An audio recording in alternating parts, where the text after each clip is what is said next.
Hey, what's up guys? So I want to go over 3 ways to steal millions of dollars from a trading firm. The context here isn't that I condone doing this. So the first 2 ways people do this are illegal, and the third way is not illegal. The first 2 ways are actually one of the reasons why trading firms tend to hire these cohorts straight out of academia rather than hire experienced traders from competing trading firms. So the first way you can steal millions of dollars from a trading firm is by trading with yourself. Say you're trading options on GameStop. In all the chaos of all the trading volume happening throughout the day, it's easy for people to just pull out their phone and open up Robinhood or something and leave a resting order to buy GameStop way lower than where it's trading. Then they can just look up at their trade desk and sell it to themselves. People do things like this. And so trading firms want to prevent that. So the compliance department comes up with a list of asset classes that you're simply not allowed to trade if you're an employee of a firm. Not only will they ban you from trading those things, but they demand to have a live feed of your activity with your IBA. So if it's like your last day at the firm, like you're mad about your bonus and you plan on rage quitting, you might like run to the bathroom and like go sit in one of the stalls and then put out all these resting orders on options on GameStop, like far away from the mid-market so that other people don't trade them with you. Like let's say something's trading at 100 and you put out all these resting orders, these bids at like $95. And then you run over to your trade desk and you just sell. You hit those bids because you know that that's just you on the other side, and then you get filled on your phone. It's basically a way of siphoning money out of the firm into your own pockets, and then you just quit that day. Firms know that people do this, and they're concerned that people will do this in a really big way, so they demand a live feed. And if they see any activity of you trading anything related to the list of products that you're not allowed to trade, when you leave the bathroom to come back to your trade desk, a security guard will tackle you like an NFL linebacker. So there's this real-time aspect to the money that can be made or lost, and so they do things like this. You don't get a box where you get to neatly stack up your things and put it in the box and then get like escorted out of the office. Like they just straight up push you physically out of the building, and then they'll mail you your belongings later at the address that you give them. And I've known people who've done this, been abruptly fired, and I am sure there's tons of people who've done this and not been caught, and it happens all the time. But that's why the compliance departments in these firms are so big. Now, there's one layer of this that's more complicated. You have to be pretty naive to think you can get away with trading with yourself like that at most firms. So people will obfuscate it by one extra layer where they'll get their brother-in-law or someone that they're close to put the resting order out there for them. So they'll just say, hey man, on like Tuesday at 10 a.m., put out a resting order on back month options on gold, put teenies. And all this jargon is just to say it's like a illiquid part of the market. So it'll be obvious that that's your brother-in-law who's putting a resting order out there. And so then at 10 a.m. on Tuesday, you'll go check out that part of the market, and then you'll see your brother-in-law's resting orders, and then you'll give up edge to trade with him. And you can just do that once or twice a week and blend it in with all of your other trades, so compliance departments might not see it. And even if they do see it, traders give away edge for different reasons. Sometimes it's to reduce risk. If they're getting piled into a position that's risky, they can give up edge sometimes to reduce risk. And there's other reasons. They might be speculating for one reason or another. And you can kind of cover your tracks pretty easily too. Like most prop trading firms have a valuation system that tells you if a trade has edge in it, and you can manually override it with quote unquote trader intuition and change the parameters such that the trade looks better. So that'll kind of hide it from the compliance department's watchful eyes. And so yeah, you can manually override the parameters, trade with your brother-in-law, and then revert the trading parameters back to what they were before, and no one will notice. And you can do that 2 or 3 times a week and make like a few $1,000s each time. And yeah, I have no doubt people have done this and do this. And I know people have gotten caught trying to do things like this. And to even get out of the trade, you don't have to trade the same thing, the same strike with them. You can trade one strike over. You're letting your brother-in-law leg into like a skinny put spread or something that can't lose money. But there's different ways to do this, right? And then in case there's like people tracking you, it'd be kind of dumb if your brother-in-law Venmos you money, like half the cut or something. He'll probably just eventually buy a vacation home or something and let you go there whenever you want to, something like that. That's harder to track. Yeah, people get away with doing stuff like this. So if you ever start a trading firm, this is something to look out for. Trust is a really big part of the industry. It's really easy to steal money from a trading firm if the people who work for you don't like you anymore. And that's why a lot of owners and partners of trading firms are very abrupt to fire people because of concerns over things like this. The second way to steal millions of dollars from a trading firm is to work for a competing trading firm where you trade the same desk, and then you move over to the new trading firm and you stay in touch with the traders of your old trading firm, and you're basically a mole, like a spy at the new trading firm that's giving information to your old trading firm. And again, this is why loyalty is so important in the trading industry, because it's really hard to track when someone's doing something like this. You know, you don't even have to text them information. You can just meet them for happy hour. Most of these firms are in the same cities, like Chicago and New York City. So you can just meet your old colleagues at happy hour, or just go to their house and be like, all right, these are the positions we have on right now. Next week's FOMC number, we're planning to do this. If it goes up, we're going to do this. If it goes down, we're going to do this. And they have all this information, and you don't have to know how they're going to use that information, but they can make a lot of money off of your firm by knowing all these details about what you're doing. And so your new firm will slowly just be underperforming a little bit. And to them, it'll feel like the market just knows what they're going to do, you know, like a poker player that can see one of your hole cards, and they won't quite know why, but their strategies just won't be as effective as they were before. And so let's say they lose $2 or $3 million a year while you're there being a mole.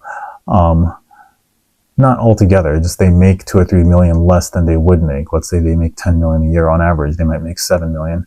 And that extra 2 or 3 million is going to your old trading firm, your old trading desk. And then 2 or 3 years later, you go back to your old trading firm. And because you had this understanding with the head of the trade desk, you'll get rewarded in some big way where, you know, you get some contract, or you get some title there that's like way higher, and you get paid a lot more.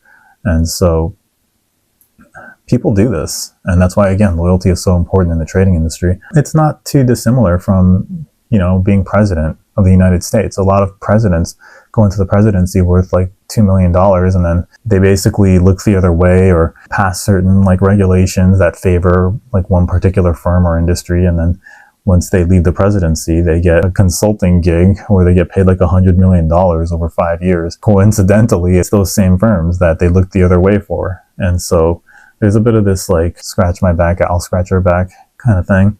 But the way people are doing this in trading firms is obviously illegal. It's like impossible to track. You know, how would you track that? So again, this is why trading firms hire naive kids straight out of college, smart kids straight out of college that have no industry connections, because they're concerned about having spies and moles in their trading firms that are basically sabotaging their strategy, and they'll have no way of knowing. The only cases where they don't mind you having industry connections is typically if it's like your dad is the CEO of like the Chicago Mercantile Exchange, or, you know, your uncle is high up at like a well-known data vendor, or like at Bloomberg or something, because those are businesses that are adjacent to the trading firm. And so those contacts could come in handy, but they're not direct competitors to the trading firm.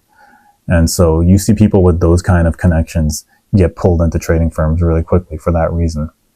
But again, yeah, if your dad is the CEO of a competing trading firm, like, they're not going to say this to you because it probably violates some kind of like hiring laws, but it's definitely going to hurt your application. It's not going to help it, believe it or not, and for the reasons I just outlined. And the last way that people steal millions of dollars from trading firms is legal. It's by learning a strategy, then learning the entire tech stack around the trade desk, and then taking that strategy and leaving the firm and trying to reconstruct the strategy on your own. So people do this all the time. It can look a couple different ways. One way to do it is just to do it from scratch, from the ground up. So you basically try to rebuild the whole strategy in your own trading firm as like an LLC. So there's a lot of like 2-person and 3-person trading firms that exist. They're sprinkled all over downtown Chicago. If you look at the listing of companies at the Board of Trade building, for example, like every floor will have these like small trading firms that are like 2 or 3 people or 5 people. And they just trade one strategy. It's basically one trade desk, but it's an entire business built out of the trade desk. And almost all these people are former traders from the big tier 1 or tier 2 trading firms that just thought, all right, I'm not going to get to move up much higher at this firm. The best move for me is to just try to reconstruct this trading strategy out on my own. And so you get a ton of people like that, and some of them fail because they underestimated the complexity of the tech stack, but others of them, they succeed, and they just kind of quietly make $2 or $3 million a year at their small little trading firm. And some of them make more. They'll make $5 to $10 million a year, just quietly split up between 2 or 3 people. And some of these little spin-off firms grow and start to compete with the parent company that they spun off from. It happens all the time. I think Acuna is a spin-off to Optiver, and Headlands is a spin-off to Citadel, and the entire Chicago trading ecosystem is just big firms with a bunch of small spin-offs from them, and some of those spin-offs grow and others of them fail. That's pretty much what the entire ecosystem looks like. Now, people don't always just start their own LLCs. Others, they'll leave a trade desk at an established firm to try to start that trade desk at a competing firm. And while most trading firms trade the same products, they have a bonds desk, crude oil desk, whatever, VIX desk, here and there are trade desks that only exist at one firm. They don't exist at a competing firm or a growing firm that doesn't have that desk yet. So if the timing works out for both parties, you can kind of talk to a competing trading firm and say, hey, I'll bring over this VIX desk. I notice you guys don't have one. It'll complement your S&P desk well. So you can start that trade desk at the competing trading firm, negotiate a way better contract, a way better cut of the P&L than you were getting at your old trading firm. And so that's something a lot of people will do. It's a bit easier than building out all of the existing tech infrastructure from the ground up, right? That's a big hurdle in and of itself. And then like a medium porridge between both of those options is joining somewhat of a trading arcade. So there are firms where the firm sets up the core tech infrastructure for you, like a high-speed trade connectivity with the exchange and things like that, access to Bloomberg terminals, but it's just the bare bones tech infrastructure. And then you bring over your trade desk. You might bring over 1 or 2 of the traders from your trade desk, and you try to reconstruct your trade desk at this trading arcade. The contract there will typically be even better than with the competing trading firm because you still have to do a lot more of the heavy lifting yourself, and there's a bigger chance that you'll fail. People go that route a lot too. So there's basically just kind of like different layers of how much of the system you want to rebuild from the ground up. Those are 3 different layers I'm familiar with. Going to a competing trading firm and starting your desk there, going to a trading arcade, and then building the entire company yourself from the ground up through an LLC. And people succeed and fail at all 3 of them. But they all chose to take that risk because they just thought they would have more success than trying to climb the ranks within their old pre-existing trading firm. A lot of these big established trading firms are very political, and moving up in them is a fool's errand. And you often hit a ceiling, and you're not going to be able to move up much higher than that ceiling. So yeah, those are the 3 different ways that people try to steal millions of dollars from a trading firm. And okay, and you're probably wondering about non-competes. Like, well, what about non-competes, dude? Yeah, I mean, these established firms, they have non-competes, but they're usually 6 months to a year long. And a lot of these strategies, like options market making, for example, they have a deep moat. So they've been around for like 20 plus years on the screens, and they still make money. Now, every firm has their own unique flavors of how they run these kind of strategies, but they all still make money. The trading ecosystem extracts billions of dollars out of the exchanges in Chicago every year. So there's still money in it. So even if you have to sit out for a year, the strategy will still have money in it a year later. So people still do this. During that 1 year, you can still start building out the tech infrastructure and do things that aren't you actively trading, and it wouldn't violate a non-compete. And the rules around non-competes are constantly changing. There is some recent legislation that passed in Illinois that basically said non-competes are completely unenforceable. And every lawyer I talk to has varying opinions on the validity of all these changes. So it's hard to say. But the point being, even if you fully honor a non-compete and sit out the full year, or some places have 2-year non-competes, but those are kind of rare. I'd say the average non-compete is 6 months to a year. So even if you sit out for the whole year, the strategy will still be there a year later. So it's not that big of a deterrent for a lot of people who have big dreams and want to be the top dog and make a lot of money. They don't want to just grind their way up the hierarchy at a tier 1 trading firm. And this is the solution that they go with. Anyways, yeah, I hope you learned something about the concerns that trading firms have of people stealing millions of dollars from them. Take care.